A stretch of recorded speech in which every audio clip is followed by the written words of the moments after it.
Hello everyone, welcome to Vishwas kitchen. ఈరోజు మనం తెలుగువారి సాంప్రదాయ వంటకమైన ఆవకాయ పులిహోర ఎలా చేయాలో చూద్దాం. అసలు ప్రపంచానికి ఆవకాయని పులిహోరని పరిచయం చేసిన గంట మందేనండి.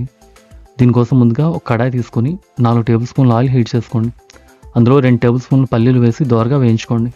అందులోనే 1 టేబుల్ స్పూన్ ఆవాలు, 1 టేబుల్ స్పూన్ పచ్చిశనగపప్పు, 1 టేబుల్ స్పూన్ మినపప్పు వేసి వేగనివ్వండి.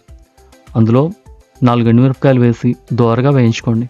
ఆ తర్వాత 4 పచ్చిమిరపకాయ చీలికలు, 1 రెబ్బ కరివేపాకు, 4 వెల్లుల్లిపాయ రెబ్బలు వేసుకోండి. ఇందులోనే 1 టేబుల్ స్పూన్ ఇంగువ వేసుకొని కాస్త పసుపు, తగినంత ఉప్పు వేసుకొని దోరగా వేగనివ్వండి.